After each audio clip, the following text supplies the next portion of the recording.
Okay, welcome back to conformal invariance to percolation. We're in the middle of random walks. I just want to alert you to the fact that the next homework is now online.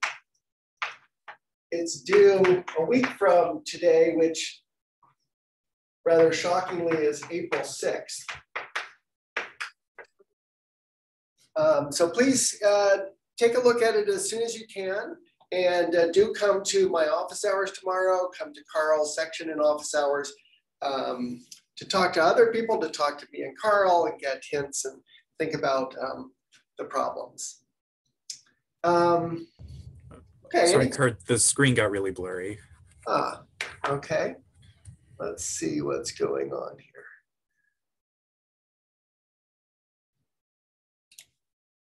Autofocus turned itself on. Okay, let's try that. Oh, how is that? Still blurry. Okay.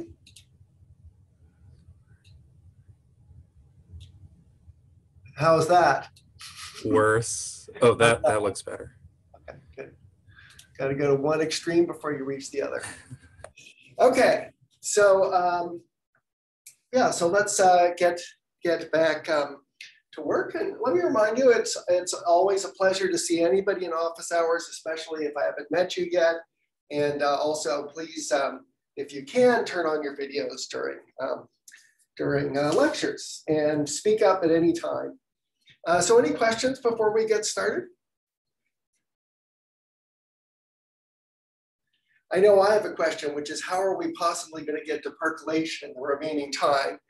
But I will do my best. I should say that the goal of this course, the arc that we're following now, is to use harmonic functions of our prime example of a discrete random process that has a natural continuum limit, which will have to do with harmonic functions and Brownian motion, as we'll soon see.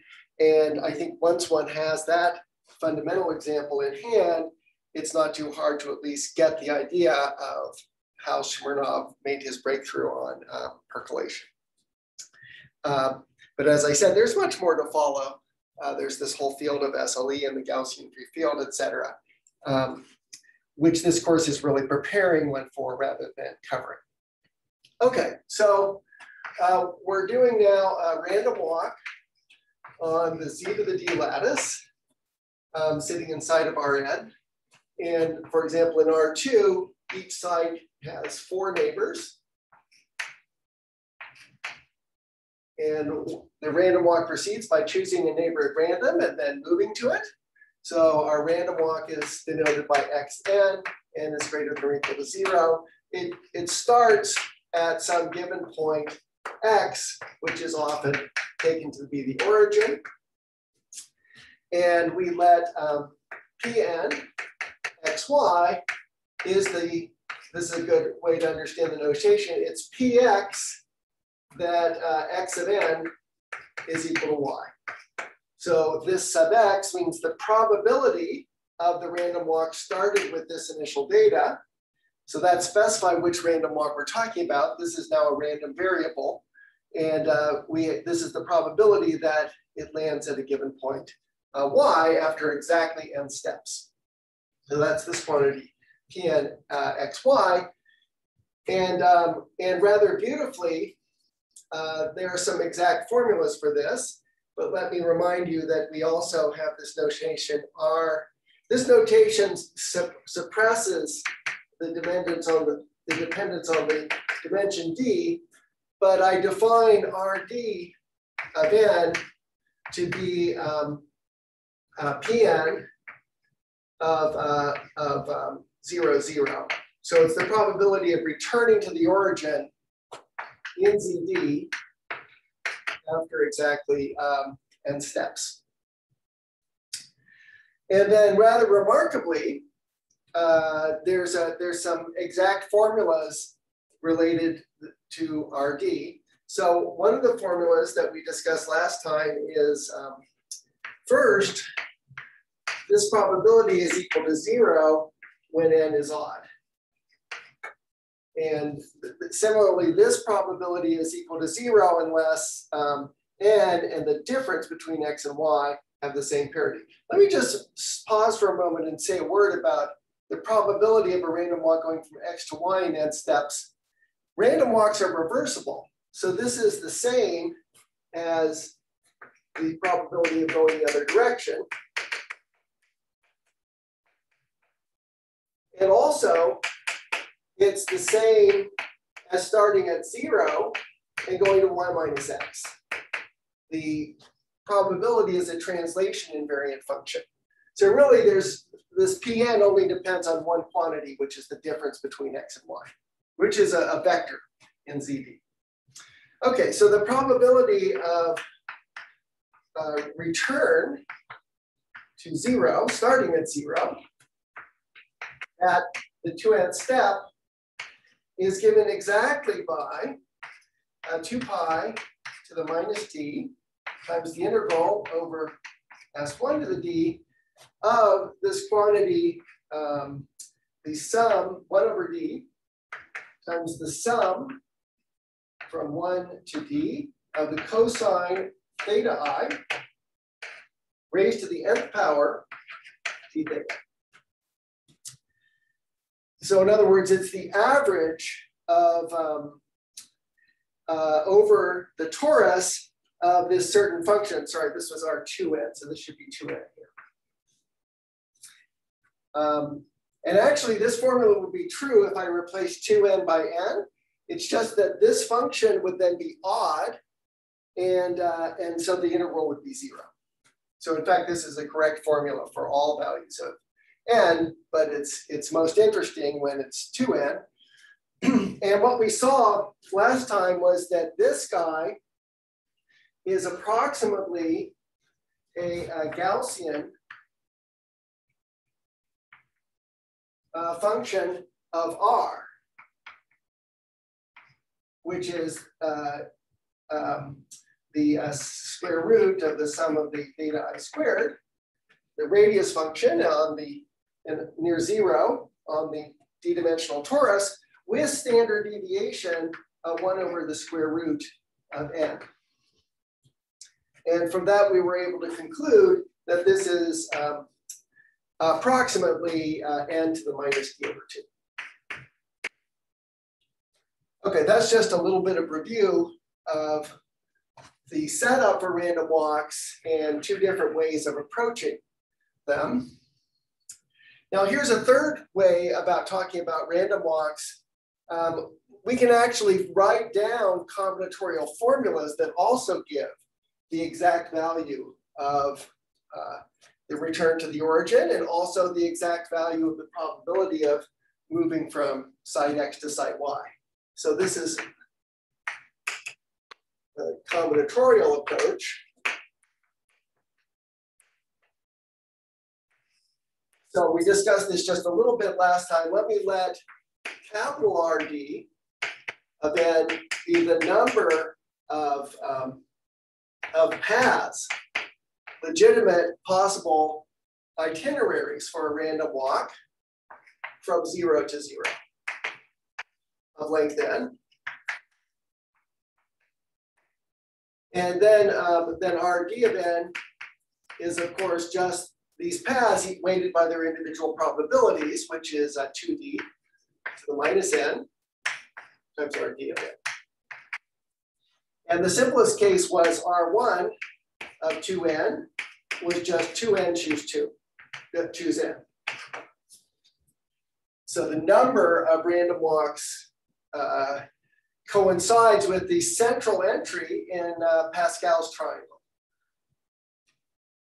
It's the largest of the binomial coefficients that have a 2n on the top. And now you might wonder, okay, how do I count the number of paths from 0 to 0 of length n in d dimensions? Well, something kind of beautiful happened. We showed that in 2 dimensions, a random walk in 2 variables can be thought of as 2 simultaneous random walks in 1 variable. So there's something amazing that happens in dimension 2 which is that R2 of 2n is just R1 of 2n squared. Because, well, we sketched that last time, but what happens in general? So the general formula would be that RD of 2n, or rather, let me say of n, because you'll see that the 2 is taken care of, is the sum over all of the ways of writing n, which is the number of steps, as n1, n2, up to nd. And then for each of these, we insert a binomial coefficient, which is n factorial over n1 factorial and 2 factorial. I guess this is called a multinomial coefficient, and d factorial. And then finally, we multiply by R1 of n1, R1 of n2, R1 of nd, where of course this RD of n is equal to this, and R1 of 2n plus 1 is 0. For odd, if these are odd, if any of these is odd, the answer is 0. Okay, so why is this formula correct? So it would be nice if, when we were looking at a random walk in d dimensions, if each coordinate was just doing a random walk in 1 dimension. Unfortunately, that's not the case. What does if I have a random walk in dimension 5 and I just look at the first coordinate, what does it do? How does it behave? Well, it could stay still if the random walk moves in one of the other directions instead. Exactly. So in 5 dimensions, the first coordinate performs what I call a random walk with pauses. It moves, and then there's a certain chance that it might just stand still, and then it moves again. So if we delete the pauses, we obtain an ordinary random walk of some length. Now, can 2 coordinates move at once? No, when you perform a random walk, you're only allowed to change one of the coordinates at a time. So there's a certain amount of time that the first coordinate is doing an ordinary random walk, a certain amount of time the second coordinate is, and so on up to the dth coordinate. So the number of paths to the origin can be thought of in the following way. You have to choose first along your interval of time from 0 to n, you choose the subset where the first coordinate is moving, you choose the subset where the second coordinate is moving, and so on. So you partition time according to which coordinate is being moved. And that's this coefficient here. It's the time partition. By the way, in dimension 5, how often is the first coordinate changing?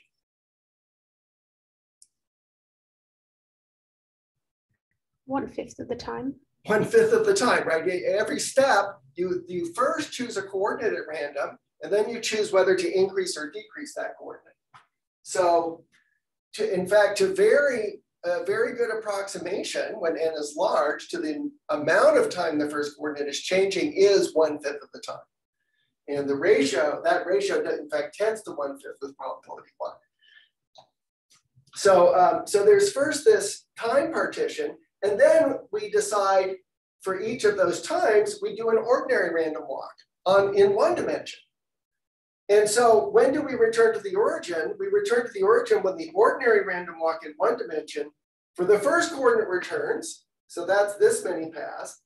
And then we also have to say what happens for the other times where the second coordinate is varying. And there we can insert any path of length n2 where the second coordinate returns, and so on. Because to create a path that returns to the origin, each coordinate must also individually return to the origin. And that explains where this formula comes from. So this is another way to analyze the behavior of random walks in RD, in ZD, in a purely combinatorial fashion. And what I said was that if you find that these weights are pretty small, relatively small, unless these numbers n1 up to nd are all about the same. So you can think of a good idea is that each of these ni's is approximately n over d. And since d is fixed, you can think of that as being roughly like n. And then remember these quantities at least once we normalize by the appropriate probability, they're each growing like, so one of these guys is roughly like 2 to the 2n times the square root of n.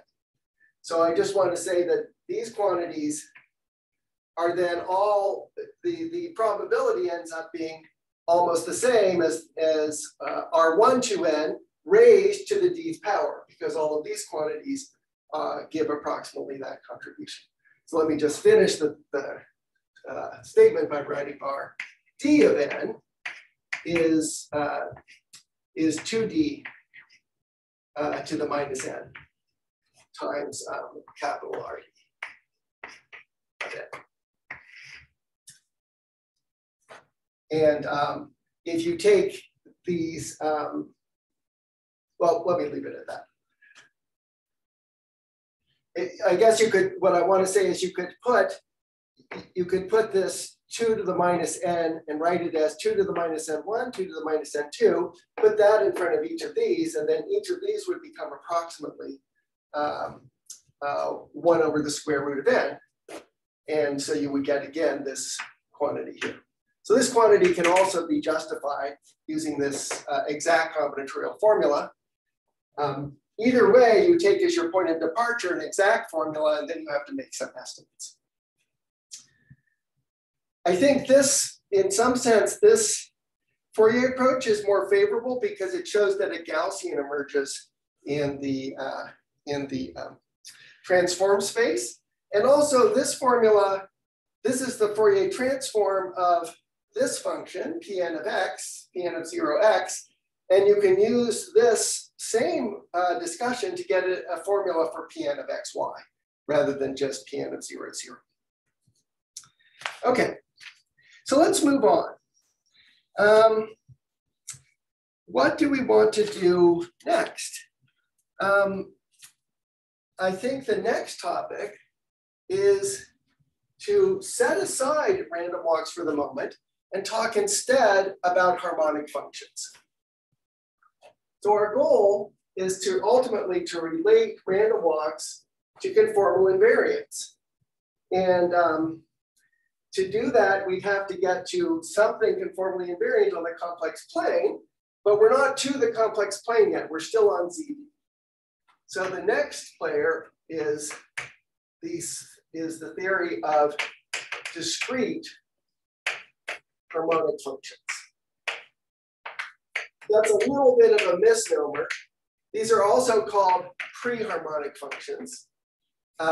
It's not that the function is discrete, it's that the domain of the function is discrete. So it will generally mean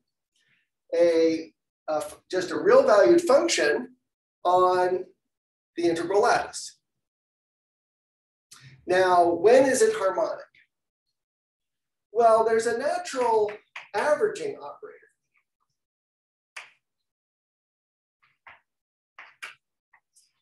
That you can define that takes the value of the function and at a given point, it looks at the values at its neighbors and it just averages them. After all, we expect harmonic functions to satisfy some sort of mean value principle. So we define P of f at the point x to just be the average of f at the neighboring points y. So Pf, given a function on the whole integer lattice, Pf of x is the sum over x minus y equals 1, which means over the 2D neighbors of x of the value of f and y. Except we want to average these, so we divide by 2. Now, if this function were harmonic, then it would satisfy the mean value property. The average over a ball of radius 1, which this is a combinatorial version of, would be equal to the value of the function. So we define AF of x to just be PF of x minus f of x. And then we say f of x is harmonic if AF of x is equal to 0 everywhere. or equivalently, if the averaging procedure leaves F unchanged.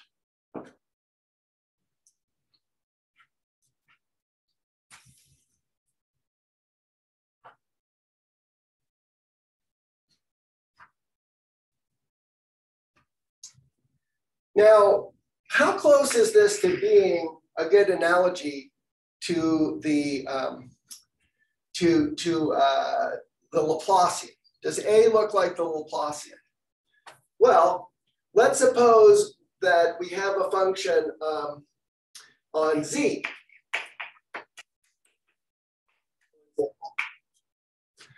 Then this quantity, AF of X, is exactly 1/2 of F of X plus 1, F of X evaluated at plus X plus 1, minus F of X plus F of X minus 1. Sorry, I'm making this much too complicated. Let me just write down what it is. It's 1/2 F of X plus 1 plus F of X minus 1 minus 2F of X. Okay, so we have these three values of F. Its value at X minus 1, its value at X plus 1, and its value at X. So we have three numbers that look like this. Now, how can we interpret this number, F of X plus 1 minus F of X? That number is, roughly speaking, the derivative of F at X, at least as seen from one side. So the slope of this guy is F of X plus 1 minus one of these Fx's. And now the difference between F of X and F of X minus 1, that's the slope of this guy. So this guy is the difference in slopes. So it's really just the same thing as the slope of this secant minus the slope of this secant. And that should be the second derivative of F. But we have a half in front. So this is approximately F double prime of X. And, with a 1/2 though. And in fact, let's do a simple example. Suppose F of X equals X squared. Then what do we get for this quantity? We get, well, let's just look what PF of X is. So PF is F of X plus 1 plus F of X minus 1 over 2. So we take X plus 1 squared, and that's X squared plus X plus 1, and then we subtract, then we add on F of X minus 1. So that gives us another X squared, but now minus 2X plus 1. And then we take the average. And so what we get for the average is just X squared, but then there's this little stray plus 1 that comes along. Okay, so what we find is, and this is the value of F of X. So this is F of X plus 1. So AF of X is equal to plus 1. And plus 1 is exactly 1/2 F double prime of X. Because this is X squared, the second derivative is 2. The same reasoning shows that if F of X is any quadratic polynomial, AF is exactly half its second derivative. And in fact, if we're in ZD and F of X is a polynomial in the various coordinates of total degree 2, then we get exactly 1/2 the Laplacian, that is the trace of the second derivative, as the value of AF of X. So at least morally, one should think of this as being analogous to the Laplacian of F, but with a 1/2. And the 1/2 is there just because this averaging operator seems much more reasonable when normalized to simply give the average rather than twice the average. Okay, now can we further justify the statement that f of x is like the Laplacian? So you'll recall that the ordinary Laplacian on Rd satisfies something like this.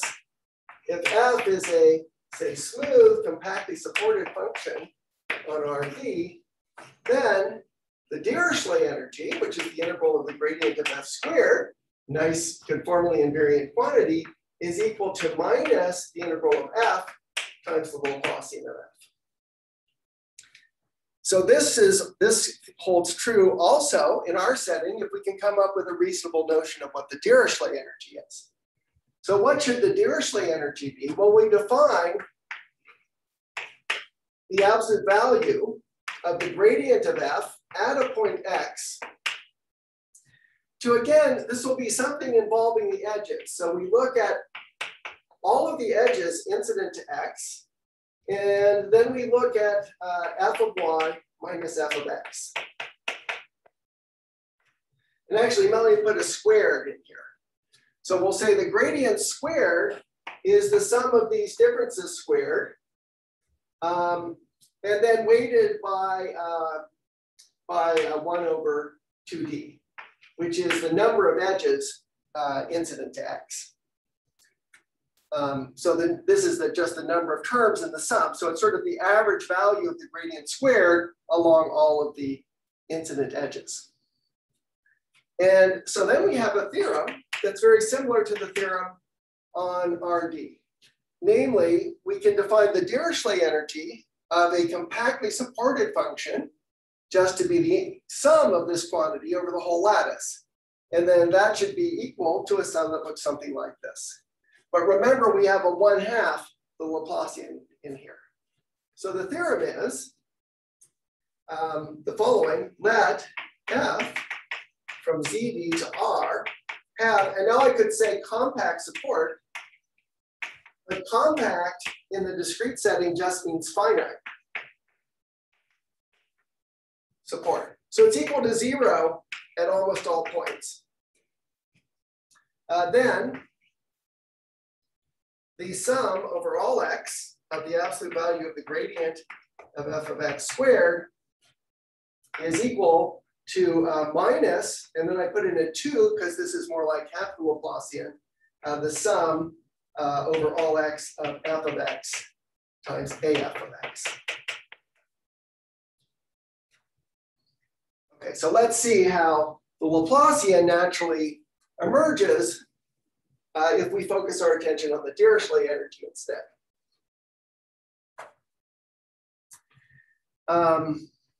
So let's just compute. So we're starting out with this quantity. Let me divide it by 1/2 just to make the formula a little bit simpler. So I'm going to show this equation. So 1/2, the sum of the gradient of f squared, that's easy now. So that's the sum over x and y, both, subject to condition that their distance is 1. And now I have a constant in front, which is 1 over 40. And then I have this square. So let's expand the square. So we'll get f of x squared plus f of y squared minus 2 f of x, f of y. Okay, now what you'll notice is that although I'm summing over both x and y, this term only involves x. How many times does this term occur in the sum? It occurs 2d times, because when I know what x is, there's 2d possible choices for y. So this occurs 2d times. And this term also occurs 2d times. And so those two things just cancel with this factor here. And they can be written as just the sum over all x of f of x squared. Okay, the factor 4d goes away because of these two 2d's. And then the 2 and the 4D cancel. And so I get then minus 1 over 2D, sum over x minus y is equal to 1 of this quantity here, which is f of x times f of y. Now, of course, I could factor the f of x here outside of the sum, and then I get the sum over x of f of x times f of x minus 1 over 2d, the sum over x minus y equals 1 of f of y. And this we recognize as almost being the Laplacian. It's just that we're now taking f and subtracting off the average rather than the other way around. So this is the sum of f times minus af. And that's what we wanted to prove. Okay, so there's a firm justification for calling these guys harmonic functions. And so you might say, oh, well, discrete functions on the integers are so much easier than, you know, functions or distributions on ZD. I mean, there's no analysis. It's just difference equations. So let's develop the whole theory of harmonic functions again from scratch using discrete harmonic functions. Well, I'm not going to make you sit through that, but it can be done. And it's quite interesting, actually, because although matters are simplified because there's no smoothness issues, matters are also made more complicated because it's harder to differentiate, let alone differentiate twice. So, so let's prove some theorems about harmonic functions that work in the discrete setting. Or let's start out by just making some observations that hold in the discrete setting. So some theorems on discrete harmonic functions from ZD.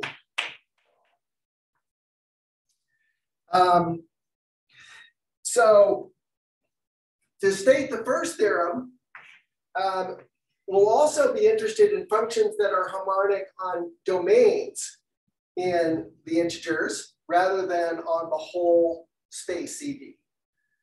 And the first theorem we're going to prove is the maximum principle. So to do that, we want to be able to have a picture like this in the discrete setting.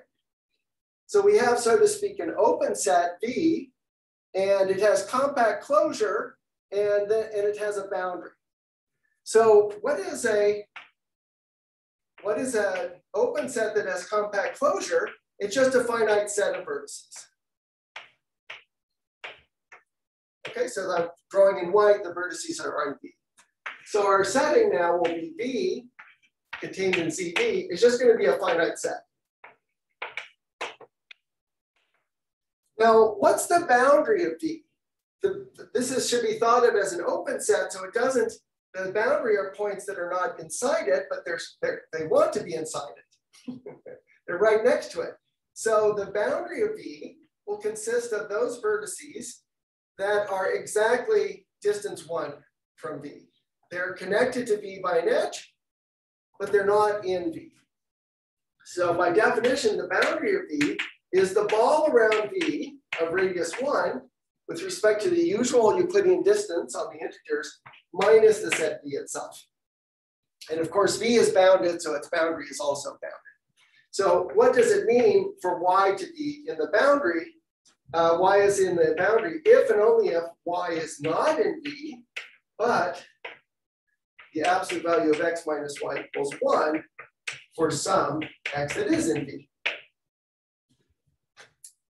Okay, so with this preliminary sort of talk about the topology of ZD in place, we have a nice theorem, which is that the following: let f from V union the boundary V to R be harmonic. Then it satisfies the maximum principle. The maximum over the boundary V of f is equal to the maximum over V union, the boundary of V of F.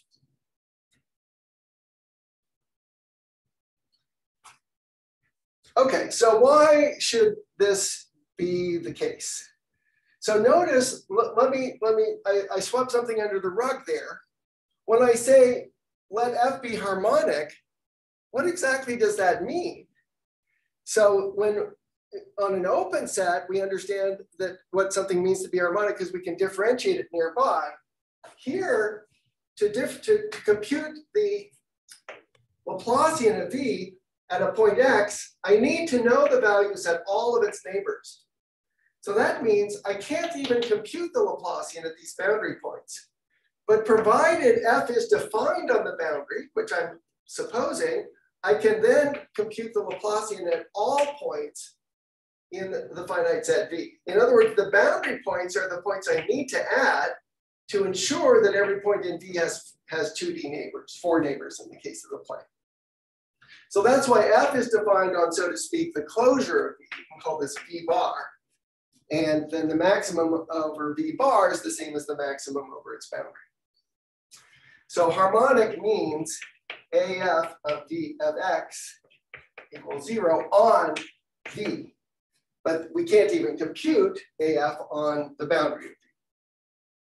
Okay, so the proof is very, very simple. If X is in V and F of X is the max over V bar of Y and V bar of F of Y.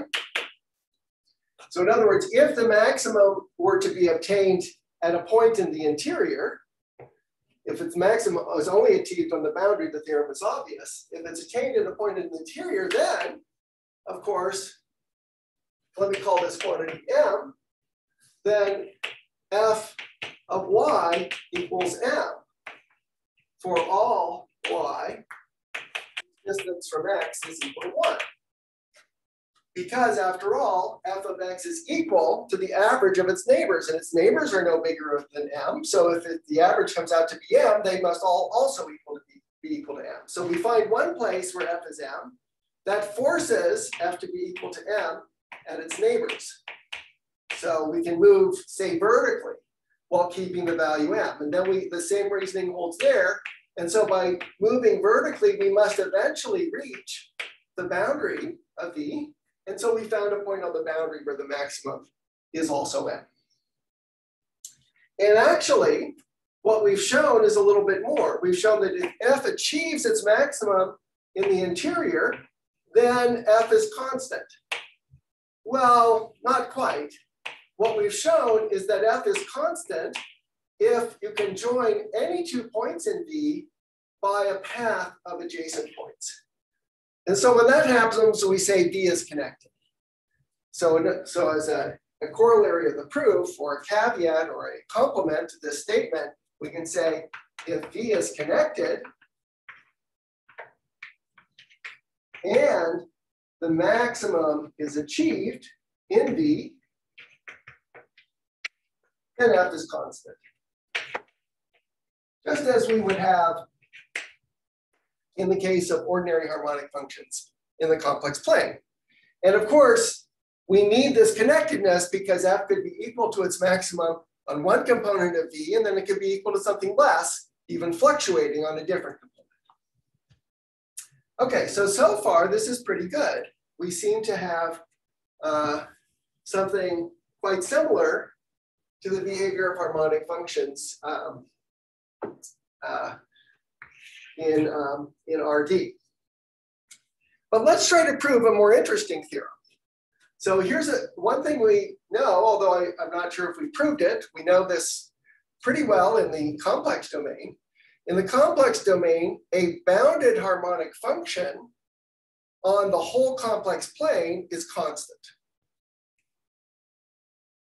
One proof of that would be if the harmonic function is defined on the whole complex plane, then it's the real part of an analytic function defined on the whole complex plane.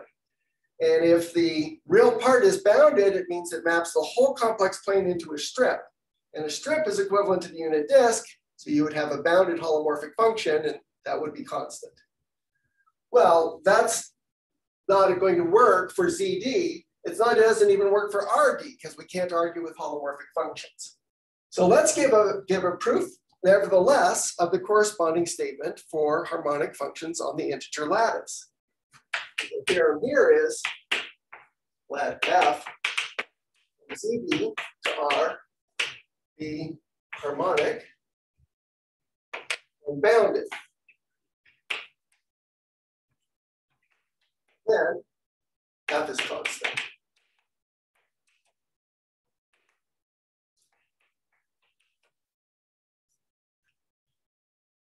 Okay, so the proof starts out kind of similar to what we would do with the maximum principle. So obviously the interesting thing to do is for a bounded function is look at the place where it's biggest. And then we can just repeat this argument. The only problem is that since ZD is infinite, unlike V, which is finite, it's not necessary that F achieves its maximum. We're in a non-compact setting. So we have to break into two cases. So first, suppose f of x achieves the value m, which is the sup over all of ZD of f of y. So we have this point where f of x, where we achieve the maximum m. Well, by the same argument, f must then be equal to m at its neighbors, immediate neighbors in ZD, and then their immediate neighbors must be equal to ZD, m, and so on. So then f is constant.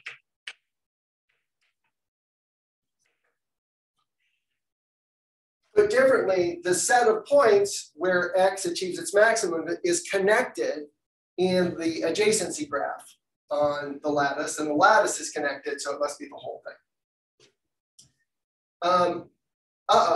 F might not achieve its maximum. What do we do when we have a harmonic function that doesn't achieve its maximum? Well, it's still not bad. So here's the maximum value, and we have some point x, and certainly because this is the sup, we can find a point x where f of x is close to the maximum. So say it's bigger than m minus epsilon. Now remember, this value is the average over the neighboring values, and the neighboring values can never exceed m. So if one of the neighboring values was relatively small, the rest could not compensate by being big enough to make the average m minus epsilon. So in fact, the neighboring values are bounded below by something like m minus 4d epsilon or 2d epsilon. In any case, when x is very close to m, its neighbors must also be very close to m, with a slight loss of epsilon. And then their neighbors must be very close to m, and so on until we've exhausted our epsilon. We get down to m over 2, something like that. So the next observation is that if f of x, well, let me put it this way. For all r, there exists an x such that f of x is bigger than m minus this small amount 1 over r on the ball around x of radius r. We just take x to be a place where the value of f is very, very close to m. And then it has to be close nearby, and so on and so on. So that's interesting, because you see if f is close to m at x, then let's assume that m is positive, and it's on this whole ball. Then we can find a whole sequence of points within the ball where f is close to m. So let's assume for the moment that m is positive. You see, if f is not constant, then either its max or its min must be non-zero, and we can always negate it. so that one of those is non-zero. The maximum is non-zero. So then there exists x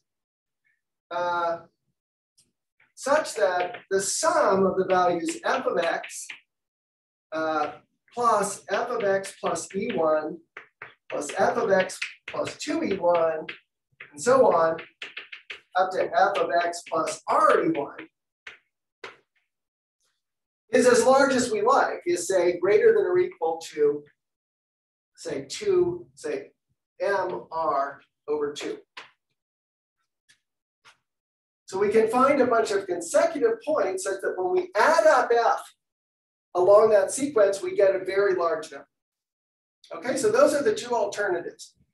Either f is constant, or when you add up the values along our sequences of adjacent points such that the sum of the values of f is as large as we like. Okay, now when can that not happen? This is a nice bit of terminology. When we have a group acting on a space, like the integer lattice, we can talk about what's called a co-boundary. A co-boundary is what you get when you take a function, you shift it, and you take the difference. It also can be thought of as an approximate derivative. So note,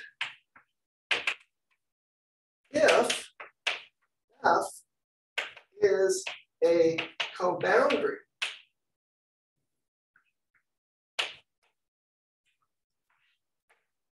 of a bounded function, g, meaning that f is sort of the derivative of g, say in the e1 direction. So if f of x equals g of x plus e1 minus g of x, then when we form a sum like this, the sum from say 0 to k of f of x plus I e1, what happens is we're summing a long sequence of differences like this, right? So we start out with g of x plus e1 minus g of x, and then we add on g of x plus e2 minus g of x e1. So everything cancels except for this term, and then the last term we have g of x plus k plus 1 e1 minus something. So in any case, this is the difference between the value at g at two different points, k plus 1 e1 plus x minus g of x. This is bounded because g is bounded.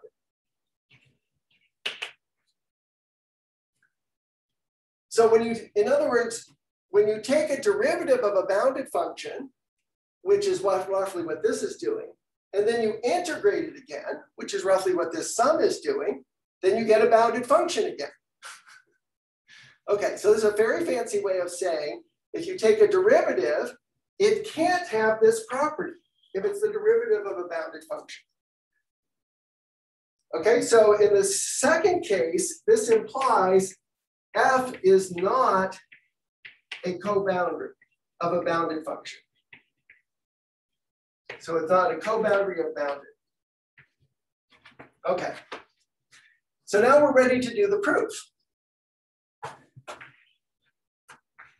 So now let capital F of x be a bounded harmonic function. Then f of x plus e1 minus f of x, call this little f of x, is a co-boundary.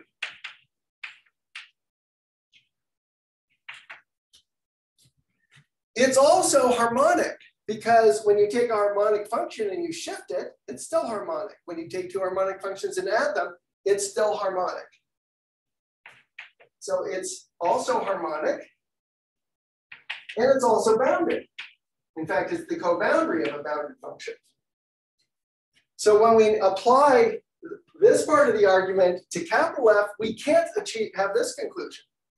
because in this conclusion, it's not a coboundary. So it must actually achieve its maximum and therefore be constant. So this implies capital F is constant.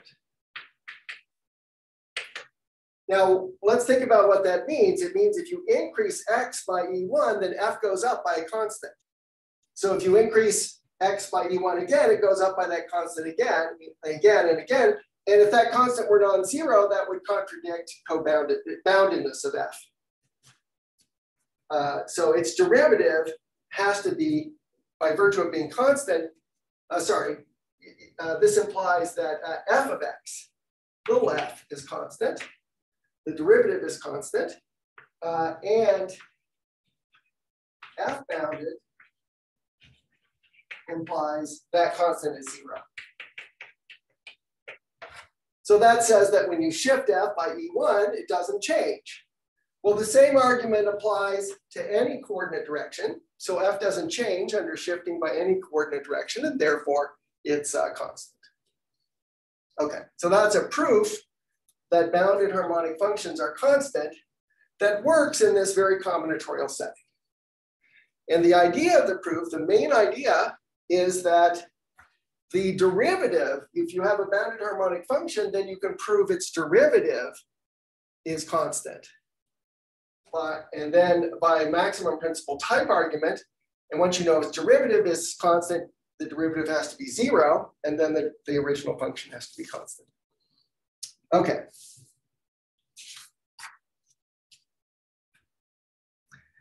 So now comes the main point of this whole discussion, which is the relationship between harmonic functions and random walks. So we have harmonic functions and we have random walks. How are they related? Well, this is very simple. So suppose f from CD to R is now any function. We can form a new function as follows. We start at the point X, a random walk, and we go for a certain amount of time, get to some point X of N, and then we see what the value of F is at this point.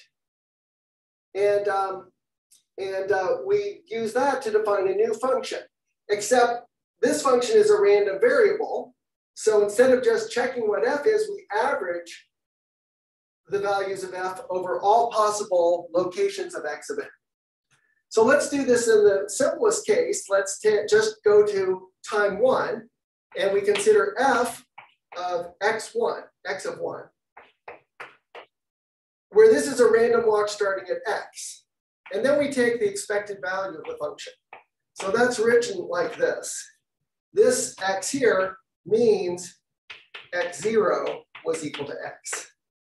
So we have once we know where the random walk starts, we have a well-defined sequence of random variables Xn, and then we can take their expectations and the expectations of functions associated to them. Well, this is extremely easy to evaluate. If you start at X, you have equal chances of going to any of the 2D neighbors. And so what's the expected outcome? It's the weighted sum of the values of F at its neighbors. In other words, this is exactly PF of X. So what is a harmonic function? It's one that remains stationary under applying this process. Now, by the same token, we could do the random walk for n steps. And what we would find is that this is Pn applied to F of X. So there's two statements which emerge very rapidly from this discussion. So the first theorem is, and this barely deserves to be called a theorem because the proof was so trivial, but it's a theorem because it's such an important point. It's the connection between random walks and harmonic functions. F of X is harmonic if and only if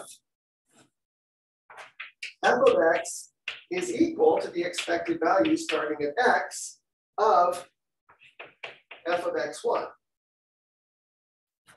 If and only if f of x is equal to the expected value starting at x of the random walk sampled at time xn.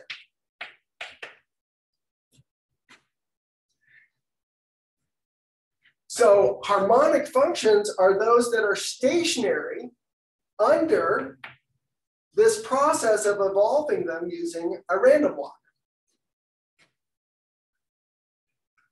Okay, now let me rephrase this in terms of a fancy language, which some of you may be familiar with. So let me ask, how many people know the definition in probability theory of a martingale? Okay, I see a couple of hands. Thank you for raising them in virtual reality. And how many people know the definition of a martingale in the equestrian arts?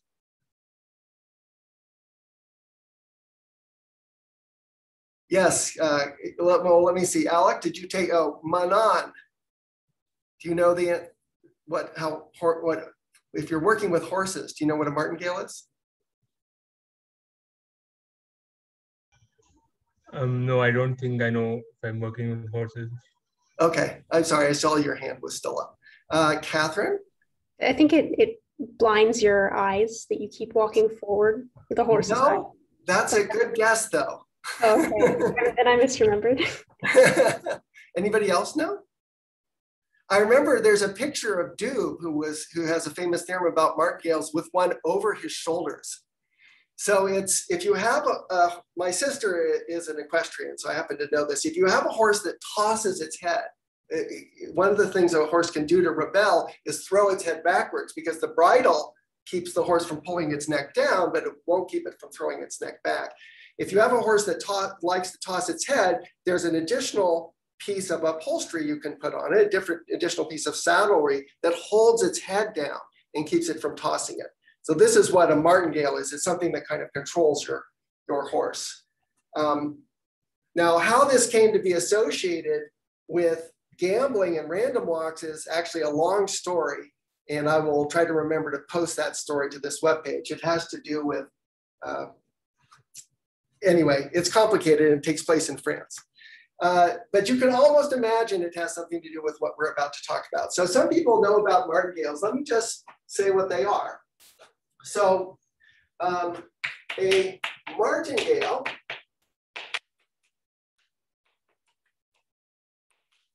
is a sequence of random variables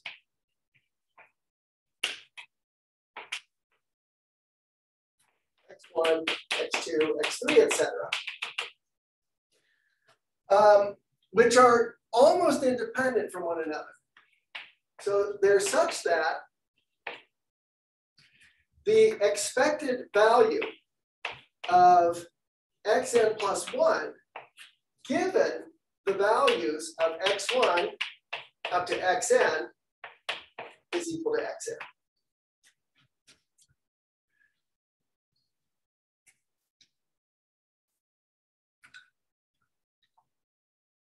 So the way I like to think about this is there's the value of x1, and then there's some different possible values for x2, once you know what x1 is. And the point is, some of these may be smaller and some of these may be greater, but the average of the values that you can get, knowing what x1 is, the average of these values is x1. So what happens when you go to the next random variable is its mean is dictated by the previous variable. And then suppose x2 happens to take on this value, then x3 can take on many different values. But again, their average value has to be equal to x2. Put differently, the variables x1 up to xn are obtained by successive averaging. If you average the values of x3, you get the value of x2. You average the values of x2, you get the values of x1. So another way of stating this theorem, or a corollary of the theorem, another statement of it, is that f is harmonic if and only if the sequence of random variables xn, which is the expected value starting at x of f of xn, is a martingale.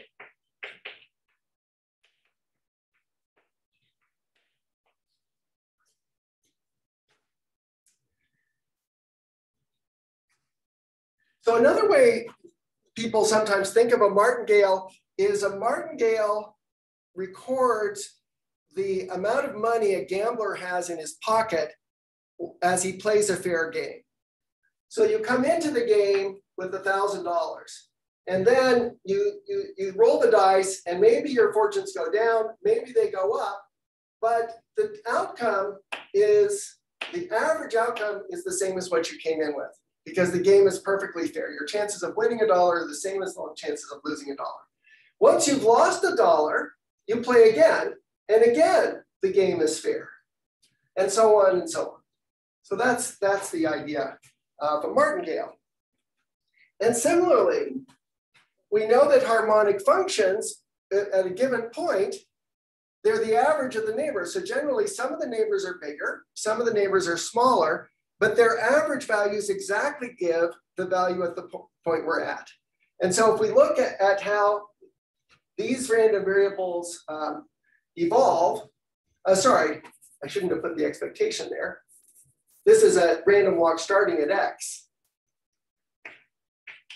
starting with x of 0 equals 0. If we monitor the values of f as we follow a random walk and stop at any point, and we say, okay, what's the expected value at our next step? Well, it's just the value at our current step. And by the way, it has nothing to do with our previous values. That's a slightly different point. That's the Markov property. Now, I should say there's also the notion of a subharmonic function and a superharmonic function. And what's important in the gambling analogies is more often the superharmonic function. So superharmonic corresponds to AF being less than or equal to 0, as opposed to being identically equal to 0. And you see what that means is that the value of f of x is bigger than the value of its neighbors. And so if when you have a gambler who's playing at an unfair game where he's losing money, then the value at x1 is actually above the expected value for these x2s. And since we subtract off, we take the average and then we subtract off f itself, for a losing game, the Laplacian is negative, and the value of f at a given point dominates its values at its average value at nearby points. So we'll occasionally want to make reference to super martingales as well. Finally, let's just give a naive definition, a formula for what this number is.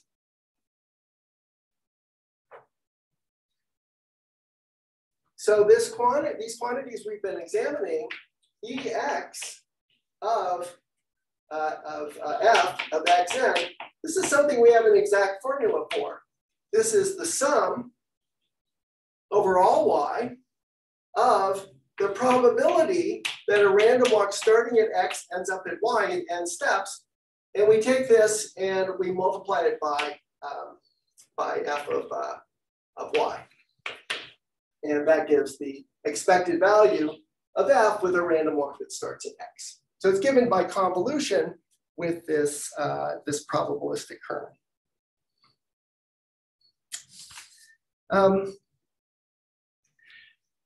Okay, so now I'm going to go in a slightly different direction than we have in the past. I want to talk about the Green's function.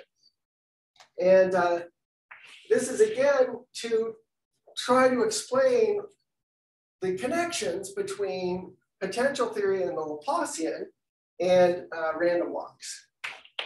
So unfortunately, the Green's function that I'm going to discuss works best on ZD, where D is greater than or equal to 3. So let me explain what the Green's function is. So we know now what harmonic functions are. We know what the Laplacian is. What is the kind of a question we want to solve with the Laplacian? Well, one of the most fundamental questions is figure out a function with a given Laplacian. So solve, here's the problem. Solve the problem AF is equal to minus H, where F is a function on CD, and H has compact support. That is, it vanishes outside a finite set. How shall we solve this problem? So the solution is given in terms of this beautiful function called the Green's function, or Z. So it's a function of 2 points, and it's given by the sum from 0 to infinity of Pn of xy. So notice, by the way, because of the properties of this function, that it's symmetric and that it only depends on the difference, this function is equal to g of yx, and it's also equal to g of 0, x minus 1, or y minus x. So it's really a function of one variable. And what does it tell us? So let's think about what the value is of g of 0y. So it's the sum of the probability that after n steps of your random walk, you're at the point y. So you start at x, and then you come to the point y, and when you come to the point y, you win. Bing, so you get 1 added to this sum. But you may come there only with a certain probability. And then you go wandering off, but maybe you come back to y again. Bing, you've also won. And so on. Now, you might worry that this sum might be infinite. And in fact, in dimension 2 or 1, it is infinite because random walks are recurrent. No matter where you start, you visit every point infinitely often. But in dimension d equals greater than or equal to 3, the random walk is dissipative. It goes to infinity rapidly, and this sum is finite. In fact, we showed that the sum of Pn 0, 0, which is the probability that you return to 0 in n steps, is like the sum of n to the minus d over 2. And under the assumption that d is greater than or equal to 3, this is finite. And you can easily show that if this sum were infinite for some y, then this sum would also be infinite. So in fact, this quantity is finite. And what does it tell you? It tells you the expected number of times that you visit y starting at 0.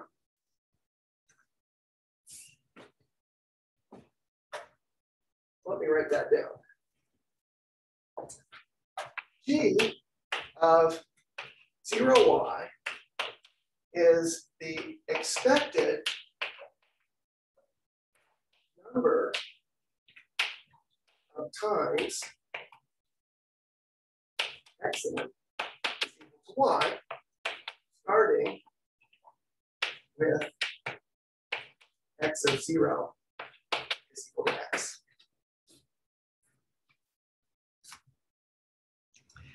Okay, now here's where things get fun. So why should this g have something to do with solving Laplace's equation? Well, we can think of that in the following way. The Laplacian is equal to our averaging operator minus the identity. So minus the Laplacian is equal to the identity minus p. So the inverse of minus the Laplacian should be 1 over I minus p, which is, at least if this were to converge, it's I plus p squared, and so on. So what we want to do is apply this operator to h and hope that it gives us our function f. But this operator is nothing but g, because remember that that Pn f of x is nothing more than the sum of the number of random walks of length n from x to y times f of y. In other words, it's the expectation value of f of x of n. And so when you sum up the powers of p, all you're doing is you're adding up the values of f along this random walk. And the values of f at a given point y are weighted by the number of times you pass through it and the probability that you do so. So this sum here is nothing more than the Green's operator G. And that leads us to the following theorem, which is that, let me use some more room actually.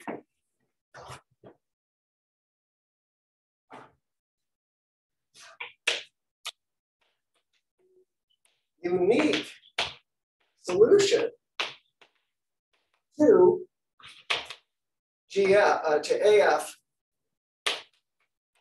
equals minus H, vanishing at infinity is given by F is equal to GH.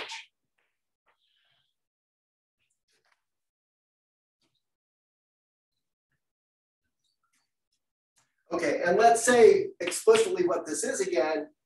And this means f of x is the sum from, and goes from 0 to infinity, of the value of h at y times Pn of xy.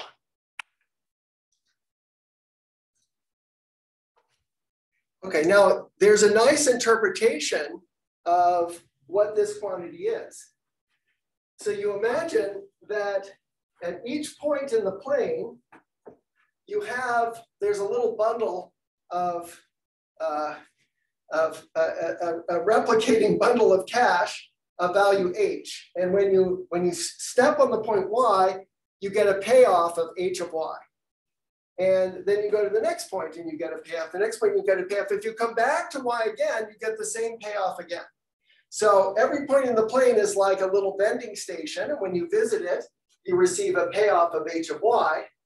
And then this quantity f of x is the expected total payoff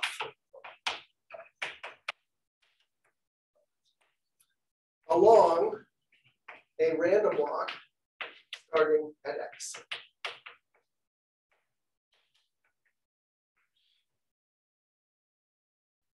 Now you might say, isn't that function harmonic? Because shouldn't the payoff for my random walk starting at x just be the average of the payoffs of my neighbors? The total, it's the same as the total payoff starting at any of those 3 points averaged. That neglects one thing, which is that you get a payoff just for standing where you are. At the 0 step, you're able to collect whatever the payoff is from the vendor that you're standing on. And so in fact, the function that you get is not harmonic, and it's off from being harmonic exactly by the function f, that is AF is equal to minus h. Put differently, if we take the Laplacian with respect to x of the function gx0, what we get is minus the delta function at the origin. In other words, G is almost a fundamental solution to the Laplacian. And so when you convolve it with the function h, you get a true solution. Notice also that this convolution, since the values of h are non-zero only on a bounded set, and the random walk goes to infinity almost surely, this is definitely a convergent sum because of this compactness of h. Finally, I want to compare this to the situation on RD. So how do you solve the equation of Laplacian of f equals minus h on RD? In the traditional analytic setting, again, you use a Green's function, and this Green's function, g of xy, is nothing more than what's sometimes called the Newton potential. It's CD, some constant, divided by x minus y to the d minus 2. So the way you should picture this function, like on R3, it's a function it's like 1 over r. It's like 1 over r to the d minus 2. If you fix x to be the origin, it should be a function that's harmonic away from the origin, which in fact this turns out to be. And you'll notice that its gradient points inward. So if you were to compute its flux through the unit sphere, you get a negative number. And if you scale this to be 1 over the area of that sphere, possibly with a factor of d, then the total flux through the unit sphere will be equal to 1, which indicates that there's a negative 1, which indicates that there's a delta mass of minus 1 at the origin. So this Green's function satisfies the Laplacian of g of say 0x is also equal to minus delta of 0. And then the solution is given as usual by g convolved with h. Okay. So next time we'll discuss the utility of random walks in solving Laplace's equation with given boundary conditions on a domain, i.e. solving the Dirichlet problem, and we'll give an application to Gambler's Ruin. And so just as a little roadmap for what's ahead, our ultimate goal will be to use random walks to understand discrete harmonic functions. And that understanding will be deep enough that we can show that if you take harmonic functions and you let them mesh ZD, this lattice get finer and finer and finer, then these discrete harmonic functions converge to the continuous ones. And thus a conformally invariant differential equation emerges in the limit. Okay, so that's our goal, and I think we've laid a lot of the foundation for it today. Okay. Is it provably impossible to get a Green's function in dimensions